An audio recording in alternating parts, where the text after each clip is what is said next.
26 வருட நம்பிக்கை, லட்சக்கணக்கான சந்தோஷ திருமணங்கள். கல்யாணம்னாலே தமிழ் மேட்ரிமோனி தான். திருமணம் அப்படிங்கிற ஒரு விஷயம் கிடைக்காத ஒரு விஷயமா இருக்கு.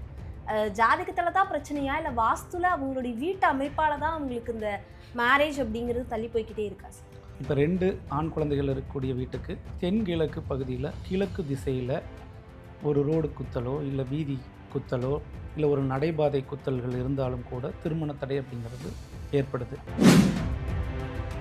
திருமணமாகி ஒரு 6 மாதமோ இல்லை ஒரு 5 மாதங்களோ, சிலர்லாம் ஒரு வாரம்லாம் சொல்கிறாங்க. அதுக்குள்ளே மறுபடியும் அம்மா வீட்டுக்கு வந்துடுறது. அது எந்த வீட்டில் வாஸ்து பிரச்சனை? அவங்களுடைய புகுந்த வீட்லையா இல்லை இவங்களுடைய தாய் வீட்லேயே தானே? பெரும்பாலும் கிழக்கு நடுப்பகுதியில் படிக்கட்டுகள் இருக்கக்கூடிய வீடுகளில் பெண் வாரிசு மட்டும் இருந்தாங்கன்னா அந்த வீட்டில் இந்த மாதிரி திருமண தடைகள் நிறைய ஏற்படும். இப்போ ஈசானியத்திலேயே படிக்கட்டு வச்சு மாடி மேலே ஏறி போகக்கூடியதான ஒரு சூழ்நிலை கொடுத்துருக்குறாங்க. இந்த மாதிரி வீடுகளில் ஈசானியத்தில் லோரூஃபோ இல்லை ஈசானியத்தில் வெட்டுப்பட்ட அமைப்புகளோ இல்லை ஈசானிய பகுதியில் ஒரு சின்னதாக ஒரு ரூம் அமைப்புகள் கொடுக்குற இடத்துல பெரும்பாலும் திருமணம் தடைகள் அப்படிங்கிறது 99% இருந்துகிட்டு தான் இருக்குது இன்றைக்கி.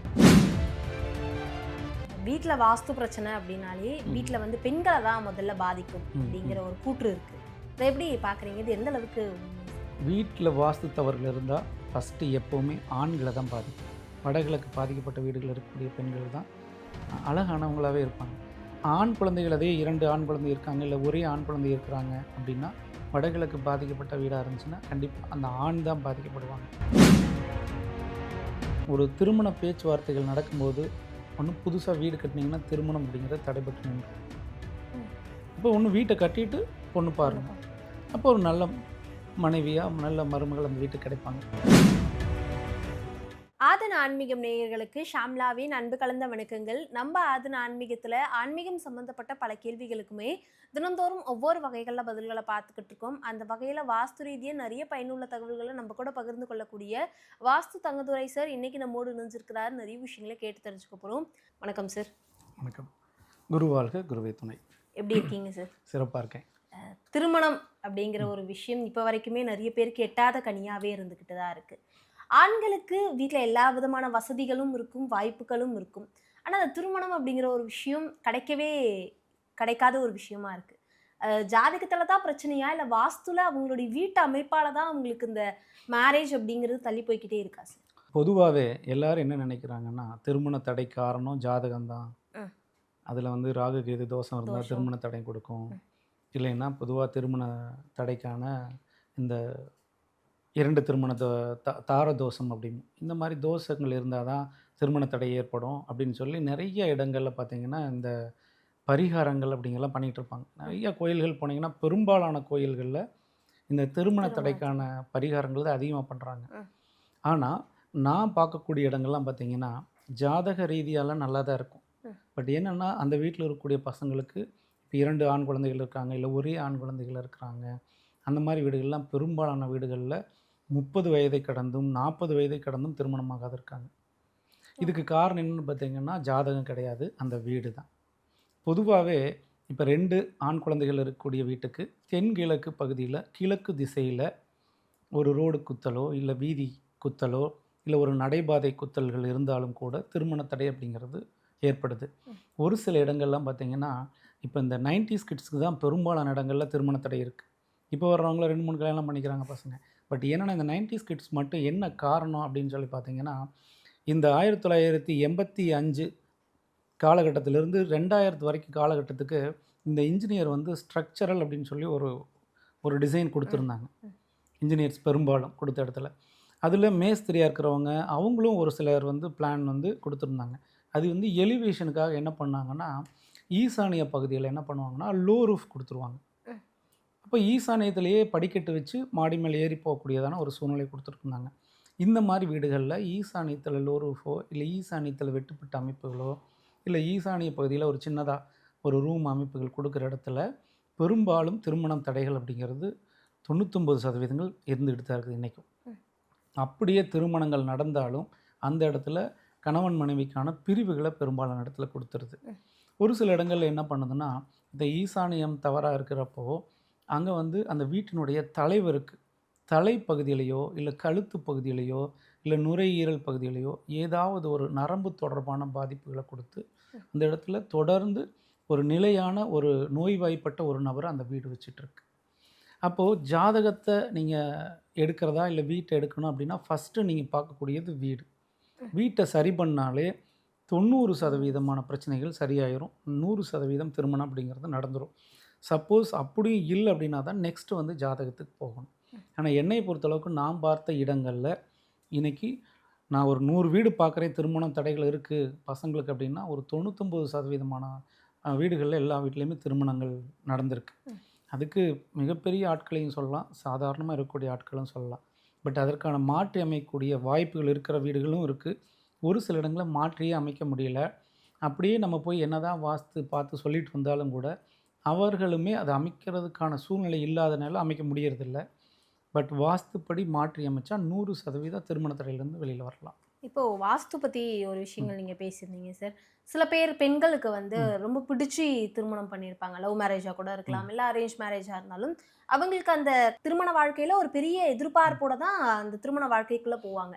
ஆனால் திருமணம் ஆகி ஒரு 6 மாதமோ இல்லை ஒரு 5 மாதங்களோ, சிலர்லாம் 1 வாரம்லாம் சொல்கிறாங்க. அதுக்குள்ளே மறுபடியும் அம்மா வீட்டுக்கு வந்துடுறது. அது எந்த வீட்டில் வாஸ்து பிரச்சனை? அவங்களுடைய புகுந்த வீட்லையா இல்லை இவங்களுடைய தாய் வீட்லேயே தானா? பொதுவாகவே ஒவ்வொரு வீடுகளும் தான் ஒவ்வொரு விதமான பலன்களை கொடுக்குது. அப்போது ஒரு ஆண் வீடு எப்படி இருக்கோ தவறாக இருந்துச்சுன்னா அதே தவறுள்ள பெண் வீடு தான் நம்ம தேர்ந்தெடுக்கும். அதே தவறுள்ள பெண் வீட்டிலிருந்து தான் ஒரு ஒரு பெண் வந்து இந்த ஆண் வீட்டுக்கு மருமகளாக வருவாங்க. அதே மாதிரி தான் பெண் வீடும். இது ரெண்டுமே ஒன்றுக்கொன்று தொடர்புடையது தான். இதில் மாற்றவே முடியாது. அப்போ மாறுறதப்போ கண்டிப்பாக இவங்களுக்கான மாற்றங்கள் ஏற்படும். இப்போ நிறைய இடங்களில் பார்த்திங்கன்னா சமீபத்தில் கூட நான் இந்த கோயம்புத்தூர் மாவட்டங்கள் நிறைய இடம் பார்த்தேன். அங்கெல்லாம் பார்த்திங்கன்னா திருமணம் வரைக்கும் வந்துடும்.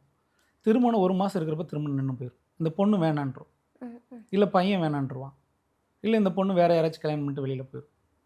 இந்த மாதிரி இடங்கள்லாம் பார்த்திங்கன்னா பெரும்பாலான இடங்களில் ஒன்று அந்த வீட்டில் வடமேற்கு பகுதிகள் தவறாக இருக்கும். வடமேற்கு பகுதினா மேற்கு மட்டும் நம்ம எடுக்கக்கூடாது. வடகிழக்கு பகுதி தப்பாக இருந்தாலும் அந்த மாதிரி ஒரு எண்ணத்தை கொடுக்கும். பொதுவாக எண்ணங்களை தான் நம்ம செயல்படுத்துகிறோம். இப்போ எண்ணங்களை செயல்படுத்துறதுக்கு எண்ணங்கள் தப்பாக இருந்தாலும் செயல்படுத்துறதுக்கு மனசுன்னு வேணும்ல. அப்போது பெரும்பாலும் கிழக்கு நடுப்பகுதியில் படிக்கட்டுகள் இருக்கக்கூடிய வீடுகளில் பெண் வாரிசு மட்டும் இருந்தாங்கன்னா அந்த வீட்டில் இந்த மாதிரி திருமண தடைகள் நிறைய ஏற்படும். அதே போல் வடகிழக்கு பகுதியில் வடக்கு பகுதியில் தவறான கட்டிட அமைப்புகளோ இல்லை தவறான தலைவாசல்கள் அமைப்புகளோ இல்லை தவறான மேல்நிலை தண்ணீர் தொட்டி இல்லை ஃபஸ்ட் ஃப்ளோரில் ஏதாவது ஒரு ரூம் அமைப்புகள் கொடுத்துருந்தாலும் கூட இந்த மாதிரி திருமணம் வரைக்கும் வந்து அந்த திருமணத்துக்கு முன்னாடி அது நின்று போயிடுற மாதிரியான சூழ்நிலைகள் ஏற்பட்டிருக்கு. ஒரு சில இடங்களில் பார்த்திங்கன்னா இப்போது திருமணம் பையன் வீட்லேயும் பொண்ணு வீட்லேயும் பேசி எல்லாம் திருமணம் ரெடி பண்ணியிருப்பாங்க. அப்போ திடீர்னு பொண்ணு வந்தால் அவங்களுக்கு திருமணம் முடித்ததுக்கப்புறம் ஒரு ரூம் தேவைப்படும், அதுக்காக நான் வந்து ஒரு அடிஷ்னலாக ஒரு டாய்லெட் பாத்ரூம் கட்டுறேன், இல்லை அடிஷ்னலாக ஒரு ரூம் பண்ணுறேன் அப்படின்னு சொல்லி ஆல்ட்ரேஷன் பண்ணுவாங்க. இந்த மாதிரி ஆல்ட்ரேஷன் பண்ணாலும் முழுக்க முழுக்க தவறு. அப்போது என்னென்னா இந்த வீடு வந்து ஒரு தன்மையில் இருக்கிறப்போ நம்ம பொண்ணு பார்க்குறது மாப்பிள்ளை பார்க்குறது நடந்திருக்கும். இந்த வீட்டை மாற்றி அமைக்கிறப்போ இதனோட தன்மை மாறும். அப்போ என்ன ஆகுன்னா திடீர்னு ஏதாவது ஒரு காரணத்தில் சம்மந்தமே இருக்காது, ஏதாவது ஒரு காரணத்தினால இந்த திருமணம் அப்படிங்கிறது தடைபடும். இந்த மாதிரி நிறையா திருமணங்களை நான் பார்த்துருக்குறேன். அந்த மாதிரி இடங்களையும் நிறைய இடங்களை பார்த்துருக்கேன். அதனால் எப்போவுமே ஒரு திருமண பேச்சுவார்த்தைகள் நடக்கும்போது ஒன்றும் புதுசாக வீடு கட்டினீங்கன்னா திருமணம் அப்படிங்கிறது தடைபட்டு நின்றும். அப்போ ஒன்று வீட்டை கட்டிட்டு பொண்ணு பாருங்கள், அப்போ ஒரு நல்ல மனைவியாக நல்ல மருமகள் அந்த வீட்டுக்கு கிடைப்பாங்க. அதே போல் தான் பெண் வீடும். இந்த 2 வீடுமே எல்லாம் பேசி முடித்து நிச்சயம் பண்ணதுக்கப்புறம் வீட்டை ஆல்ட்ரேஷன் பண்ணுன்னா அந்த மாதிரி இடங்களில் பெரும்பாலும் திருமண தடைகள் அப்படிங்கிறது ஏற்படும். திருமணங்களும் நிறைய இடத்துல நின்று போனதுக்கான காரணங்களும் இதாக தான் நாங்கள் பார்க்குறோம். வீட்டில் வாஸ்து பிரச்சனை அப்படின்னாலே வீட்டில் வந்து பெண்களை தான் முதல்ல பாதிக்கும் அப்படிங்கிற ஒரு கூற்று இருக்குது. இதை எப்படி பார்க்குறீங்க? இது எந்த அளவுக்கு உண்மை சார்? இல்லை, வீட்டில் வாஸ்து தவறுகள் இருந்தால் ஃபஸ்ட்டு எப்போவுமே ஆண்களை தான் பாதிக்கும், பெண்களை பாதிக்காது. ஏன்னா மண், மனை, மனைவி இது எல்லாமே மண் அப்படின்னாலே பெண் தான். அப்போ நம்ம வந்து இன்றைக்கி பூமி தாயின்னு தான் சொல்கிறோம். அப்புறம் அதே மாதிரி ஒவ்வொன்றுமே நம்ம இந்த பிரபஞ்சத்தில் அதிகபட்சம் நம்ம முதலிடம் கொடுக்கறது பெண்ணுக்கானதாக தான் இருக்கும். அதனால வீட்டில் பாதிப்பு இருந்தால் ஃபஸ்ட்டு பாதிக்கப்படுறது ஆண்கள் தான் பாதிக்கப்படுவாங்க. பெண் குழந்தைகள் பாதிக்கப்பட மாட்டாங்க. பெரும்பாலான வீடுகளில் பார்த்தீங்கன்னா வடகிழக்கு தவறாக இருக்கும். ஆனால் அங்கே 2 பெண் குழந்தையாக இருப்பாங்க. சூப்பராக இருப்பாங்க. நல்லா படித்தவங்களாக இருப்பாங்க, அறிவுள்ளவங்களாக இருப்பாங்க, அழகானவங்களாக இருப்பாங்க. வடகிழக்கு பாதிக்கப்பட்ட வீடுகளில் இருக்கக்கூடிய பெண்கள் தான் அழகானவங்களாகவே இருப்பாங்க. அப்போது அந்த மாதிரி இடங்கள் வந்து ஆண் குழந்தைகள், அதே 2 ஆண் குழந்தை இருக்காங்க, இல்லை ஒரே ஆண் குழந்தை இருக்கிறாங்க அப்படின்னா, வடகிழக்கு பாதிக்கப்பட்ட வீடாக இருந்துச்சுன்னா கண்டிப்பாக அந்த ஆண் தான் பாதிக்கப்படுவாங்க. அந்த ஆண் வந்து ஒன்று பொருளாதார ரீதியாக பாதிக்கப்படுவார், இல்லை ஆரோக்கிய குறைபாடு ஏற்பட்டு அதில் பாதிக்கப்படுவாங்க, இல்லை அப்படின்னா திருமண வாழ்க்கை அப்படிங்கிறதுல பாதிக்கப்படுவாங்க. இதை வந்து பொதுவாகவே நம்ம எப்படி எடுக்கணும்னா, ஒரு வீடு கட்டி எத்தனை ஆண்டுகளில் பலன் கொடுக்கும் அப்படின்னு சொல்லி பார்க்கணும். ஒரு சில வீடுகள் பெரும்பாலும் 3 ஆண்டுகள் வரைக்கும் எதுவுமே பண்ணுறதில்ல, நல்லா இருப்பாங்க. அந்த 4வது ஆண்டு அப்படின்னு ஆரம்பிக்கிறப்ப தான் அந்த வீடு வந்து பலன் கொடுக்க ஆரம்பிக்கும். தவறான வீடுகள் வந்து நிறைய அந்த வீட்டில் பாதிப்புகளை ஏற்படுத்தி கொடுக்கும். ஒரு சில இடங்களில் 7 ஆண்டுகளுக்கு பெருசாக பாதிப்பு கொடுக்காது. 8வது ஆண்டு தொடக்கங்கள் எப்போ தொடங்குதோ அப்போ தான் அந்த வீடு வந்து பாதிப்புகளை ஏற்படுத்தி கொடுக்குது. ஒரு சில இடங்கள் எப்படின்னு பார்த்தீங்கன்னா, வீடு தவறாக தான் இருக்கும், பட் நல்லா தான் இருப்பாங்க. அந்த வீட்டில் ஒரு பெண் குழந்தை இருந்து அந்த பெண் குழந்தைக்கு வந்து ஒரு 13 வயது எப்போ தொடுதோ, அந்த 13 வயது எப்போ முடியுதோ இல்லை ஸ்டார்ட் ஆகுதோ அப்போ தான் அந்த வீடு வந்து நிறைய தவறான உங்களுக்கு செயல்பாடுகளை கொடுக்குது. அந்த இடத்துல நிறைய ஒன்று பொருளாதார ரீதியாக பாதிக்கப்படுறாங்க, இல்லை நிறைய விபத்துக்கள் ஏற்படுது, ஏதாவது ஒரு இயற்கை இல்லாத மரணங்களை ஏற்படுத்தி கொடுக்குது. இந்த மாதிரி பாதிப்புகளை எல்லாம் நிறைய வீடுகள் ஏற்படுத்தி கொடுக்குது. அப்போ அதனால் பெண் குழந்தைகள் இருக்கக்கூடிய வீடுகள் வந்து பெரும்பாலும் பாதிப்புகளை கொடுக்கறது இல்லை. அதனால் ஆண் குழந்தைகள் இருக்கிற வீடாக இருந்தால் தான் மேஜராக நம்ம பார்த்து சரி பண்ணணும். ஒரு வீட்டுக்கு வாழ்வு காலம் அப்படின்னா எவ்வளோ நாட்கள் சொல்லுவாங்க சார்? அது எப்படின்னு கேட்டிங்கன்னா, உங்களுடைய கட்டிட அமைப்பை பொறுத்து மாறும். பொதுவாகவே நீங்கள் கோயிலுக்கோ வீட்டுக்கோ நீங்கள் எத்தனை ஆண்டுகள் வேணுனாலும் அந்த வீடு வந்து உயிர்ப்போடு நம்ம வச்சுக்க முடியும். அப்போது அந்த வீடை வந்து நம்ம திரும்ப திரும்ப புதுப்பிக்கணும். இப்போது ஒரு நமக்குமே சாப்பிட்டா தானே எனர்ஜி. அதுபோல் தான் ஒவ்வொரு வீட்டுக்குமே குறைஞ்சது ஒரு 5 ஆண்டுகளுக்கு ஒரு முறையோ இல்லை 10 ஆண்டுகளுக்கு ஒரு முறையோ அதை வந்து திரும்பவும் வந்து ஒரு வெள்ளை அடித்து சுத்தம் பண்ணி அதை திரும்பவும் வந்து புனரமைச்சு சின்ன சின்ன வேலைகள் இருந்துச்சுன்னா ஆல்ட்ரேஷன் பண்ணி ஒரு கணபதி ஹோமம் பண்ணிக்கிட்டாங்கனாலே தொடர்ந்து அந்த வீடுகள் வந்து 100 ஆண்டுகளாக இருந்தாலும் எந்த பாதிப்புமே கொடுக்காது. பட் வீடு தவறான வீடுகளாக இருந்துச்சுன்னா ஒவ்வொரு வீடுகளுமே ஒவ்வொரு விதமான பாதிப்பை கொடுக்கும். ஒரு சில வீடுகள்லாம் பார்த்திங்கன்னா 14 வருஷம் இப்படி எப்படி எடுக்கணும்னா 7 வருஷம், 2வது 14, 3 21 வருடங்களுக்கெல்லாம் ஒன்றுமே பண்ணியிருக்காது. இந்த 21 ஆண்டுகள் கடந்ததுக்கப்புறம் நிறைய பாதிப்புகளை கொடுக்கும்.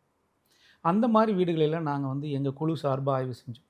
அப்போ அவங்ககிட்ட கேட்குறப்ப என்ன சொன்னாங்கன்னா, ஏன் ஜாதகப்படி வீடு கட்டணும் அப்படின்னாங்க. அப்போ இந்த ஜாதகப்படி வீடு கட்டுறது முழுக்க முழுக்க தவறு. ஏன் அப்படின்னா, உங்களுக்கு இப்போ ஒரு திசை நடக்குது, ஒரு சுக்கர திசை அப்படின்னா 20 ஆண்டுகள். இப்போ இதே ஒரு ராகு திசை, இப்போ ஒரு கேது திசை, இப்போ சனி திசைனா ஒரு 7.5 ஆண்டுகள். இப்படி ஒவ்வொரு கிரகங்களுக்கும் அது ஒரு குறிப்பிட்ட ஆண்டுகள் அது வேலை செய்யும். அப்போ உங்களுக்கு ஒரு தனிப்பட்ட முறையில் ஒரு மனிதனுக்கு ஒரு வீடை அவர் ராசிப்படி அமைச்சோம் அப்படின்னா அவருக்கு நல்ல நேரங்கள் இருக்க வரைக்கும் அந்த வீடு சூப்பராக இருக்கும். இப்போ சுக்கர திசைனா ஒரு 20 வருஷம் நல்லா இருக்கும். எப்போ 21 வருஷம் அந்த வீடு கட்டி 21 வருஷம் 22 வருஷம் ஆகுதோ அப்போ அந்த வீடு என்னென்னலாம் கொடுத்துச்சோ அவ்வளையும் அப்படியும் மொத்தமாக அள்ளிக்கிட்டு போயிடும். ஒரு வீடுங்கிறது மிக மிக ஒரு எப்படின்னா ஒரு அற்புத சக்தி வாய்ந்தது.